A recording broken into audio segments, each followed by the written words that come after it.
नमस्कार भाई दोस्तों, स्वागत आप सभी का टीम दीपक फौजी यूट्यूब चैनल के ऊपर। आज आपको बताएंगे कैसे पंजाब के टुकड़े किए गए थे, कैसे और किए जाएंगे और कैसे पंजाब वापिस एक होगा। ये भी आपको पूरा बताएंगे, थोड़ा ध्यान से सुनना। उससे पहले ना आपको एक छोटी सी चीज सुनाएंगे, एक थोड़ा सा छोटा सा वो देखोगे ना आप, तो आपको बहुत कुछ मतलब समझ में आएगा। ऐसा हमने भी पहली बार देखा है।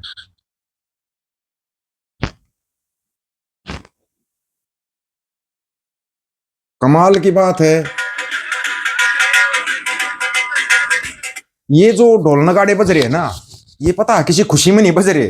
ये लोग अपनी बर्बादी का जश्न मना रहे हैं, ये सो कॉल्ड चिंटू राष्ट्र वाले।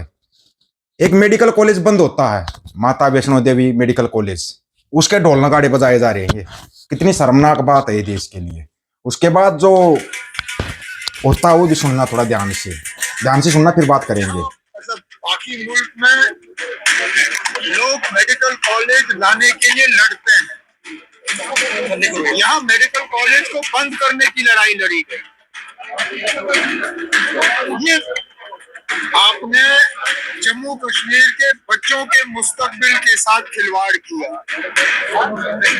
अगर बच्चों के मुस्तकबिल को तबाह करने की आपको खुशी महसूस हो रही है तो फोड़िए पटाखे। चलिए ना, इस बार 50 में से 40 कश्मीर से आए। 1-2 साल के बाद ये 50 सीटें जो हैं ये 400 सीटें बन जाती। उन 400 सीटों में मुमकिन है 200-250 बच्चे जो हैं जम्मू के होते। आज वो बच्चे जो हैं मेडिकल कॉलेज की सीट उनको मिलेगी नहीं, क्योंकि पूरा कॉलेज ही आपने बंद करा दिया है मजहब के नाम पर। इसलिए मैंने कल कहा था मीडिया से कि छोड़ दो, जब हमें नहीं चाहिए ये कॉलेज।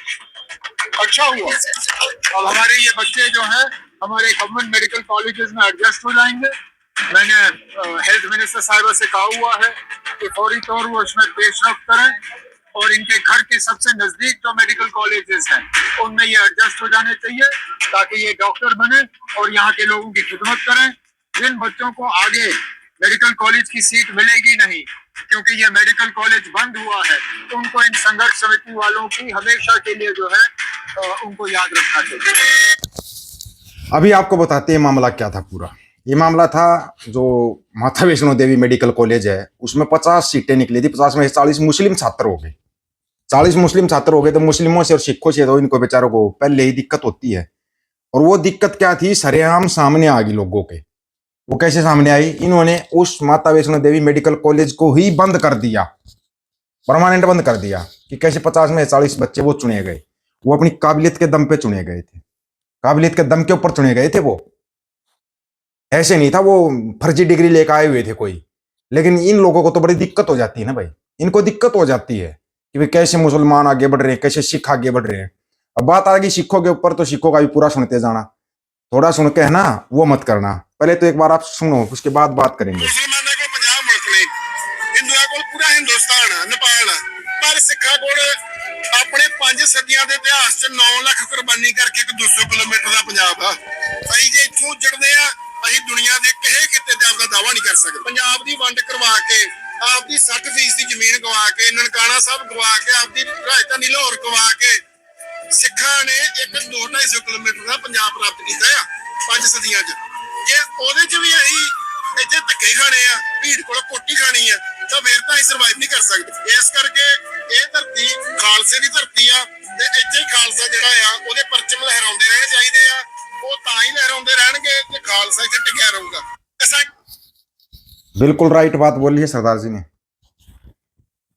हिंदुओं के पास भी उनके देश है, मुसलमानों के पास भी है, ईसाइयों के पास भी है, और बुद्धिस्ट देश अगर जानना चाहते हो तो चाइना है। वैसे बुद्ध की धरती भारत को बोला जाता था, लेकिन चाइना एक बुद्धिस्ट देश है। आपको एक बड़े ज्ञान अचंभे की बात बताते हैं। 1980 में जो चाइना की प्रति व्यक्ति आई थी, 1980 की बात कर रहे हैं हम, ज्यादा पुरानी भी नहीं है, ये सोचते हुए 200-300 साल पहले की बात कर, नहीं। 1980 में चाइना की प्रति व्यक्ति आई थी 5,000 रुपए और इंडिया की थी 10,000 रुपए। और आज 2026 में इंडिया की प्रति व्यक्ति आई है 20,000 रुपए और चाइना की प्रति व्यक्ति आई है 1 लाख रुपए। कमाल की बात नहीं हो, हमारे से 5 गुना आगे निकल के कैसे तरक्की की पता है उन्होंने? वो जो केजी, LKG, UKG है, उनमें बच्चे होते हैं ना, उनको साइंटिफिक बातें सिखाते हैं। भाई साइंस में अपना योगदान दो, ये करो, तरक्की कैसे करनी है, देश तरक्की कैसे करेगा, वो साइंस के बारे में सिखाते हैं। और हमारे में LKG, UKG, KG का बच्चा ये बता देता है गोबर खाने के ये फायदे और मूत्र पीने के ये फायदे हैं। और जब वो थोड़ा सा बड़ा होता है, 10वीं 12वीं में पहुंच जाता है, कॉलेज में पहुंच जाता है, तो फिर वो ये बता देता फलानी मस्जिद के नीचे मंदिर छुपा हुआ है। कमाल की बात नहीं है? ये हमारे यहाँ पे सिखाया जाता है और ये चाइना में सिखाया जाता है। आपको पता है, जापान एक देश है, जापान, उसके पास है ना कोई नीचे धरती के नीचे कोई खनिज नहीं है, क्योंकि वो समुद्र से घिरा हुआ देश है। हर बार भूकंप, बाढ़ ये वहां पे आता रहता है, लेकिन फिर भी वो देश इतनी तरक्की कर रहा है कि दुनिया में नाम कमा रहा है जापान। कैसे पता है? क्योंकि उनका एजुकेशन लेवल हाई है। उनका एजुकेशन लेवल वो है जो महाराजा रणजीत सिंह का होता था, वो एजुकेशन लेवल है उनका। अंग्रेज क्या चुरा के लेके गए थे?